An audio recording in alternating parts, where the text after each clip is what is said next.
സാനന്ദമാനന്ദവനേ വസന്തം ആനന്ദകന്ദം ഹതപാപവൃന്ദം വാരാണസീനാഥമനാഥനാഥം ശ്രീവിശ്വനാഥം ശരണം പ്രപദ്യേ. ഹര നമഃ പാർവതീപതേ ഹര ഹര മഹാദേവ.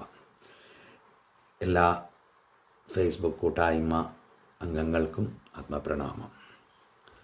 കാശി വിശ്വനാഥ ഫേസ്ബുക്ക് കൂട്ടായ്മയിലൂടെ ആധ്യാത്മിക ജ്ഞാനം ലോകത്തിൻ്റെ നാനാഭാഗങ്ങളിലേക്ക് എത്തുന്നു എന്ന് അറിഞ്ഞതിൽ വളരെ സന്തോഷം. അതിസുന്ദരമായിരിക്കുന്ന ഈയൊരു സത്സംഗത്തിൽ ഇന്ന് വിനായക ചതുർത്ഥി നമ്മൾ ഭാരതത്തിൽ ആചരിക്കുന്നു. നമ്മൾ നോക്കിക്കഴിയുമ്പോൾ ഗണപതി എന്നതായിരിക്കുന്ന ദേവതാസങ്കല്പത്തിന് ഏതൊരു ആചാരത്തിലും പ്രഥമ പരിഗണനയാണുള്ളത്. അതിപ്പോൾ ശൈവന്മാരാവട്ടെ, ശാക്തേയന്മാരാവട്ടെ, വൈഷ്ണവരാവട്ടെ, ഏത് സങ്കല്പങ്ങളിലേക്ക് കടന്നാലും പ്രധാനമായിരിക്കുന്ന ദേവതാ സ്വരൂപമാണ് ഗണപതി.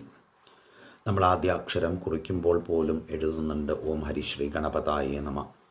സനാതന ധർമ്മികളായിരിക്കുന്ന നമ്മൾ ഏതൊരു കർമ്മം ചെയ്യുമ്പോഴും ആ പ്രപഞ്ചശക്തിയായിരിക്കുന്ന ഗണപതിക്ക് സ്ഥാനവും മാനവും പൂജയും നൽകിയാണ് നമ്മൾ മുന്നോട്ട് പോവുക.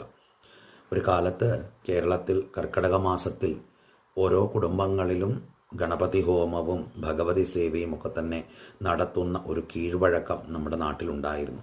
ഇപ്പോൾ അതെല്ലാം ക്ഷേത്രങ്ങളിലേക്ക് നമ്മൾ ഒതുക്കി.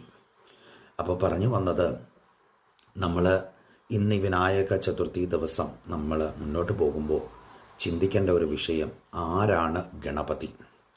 ആ ഗണപതിയിലൂടെ വേണം നമുക്ക് മുന്നോട്ട് കാര്യങ്ങൾ കൊണ്ടുപോകുവാനായിട്ട്. ഗണപതി അഥർവശീർഷം എന്നതായിരിക്കുന്ന സുന്ദരമായിരിക്കുന്ന മന്ത്രത്തെക്കുറിച്ച് ചിലർക്കെങ്കിലും പരിചയമുണ്ടാവും. അതിലാണ് ഗണപതിയുടെ നല്ലൊരു സ്വരൂപവർണ്ണനയുണ്ട്. ത്വം മൂലാധാരോസ്യ നിത്യം. അല്ലയോ ഗണപതി, നീ എവിടെ ഇരിക്കുന്നു? മൂലാധാര പത്മത്തിൽ. മൂലാധാരം തുടങ്ങി സഹസ്രാര പത്മം വരെയുള്ളതായിരിക്കുന്ന ആ കുണ്ഡലിനി ശക്തിയുടെ ഊർധ പ്രയാണത്തിൽ അതിന് കരുത്തേകുന്നതാണ് ഏത്? മഹാഗണപതി എന്ന് പറയുക. നമ്മൾ ലളിതാ സഹസ്രനാമത്തിൽ നോക്കുമ്പോഴും കാമേശ്വര മുഖാലോപ കൽപ്പിത ശ്രീ ഗണേശ്വര മഹാഗണേശ നിർഭിന്ന വിഘ്നയന്ത്ര പ്രഹർഷിത എന്നുള്ളതായിരിക്കുന്ന മന്ത്രങ്ങളൊക്കെ തന്നെ നമ്മൾ നോക്കുമ്പോൾ ഗണപതിയുടെ പ്രാധാന്യമുണ്ട്.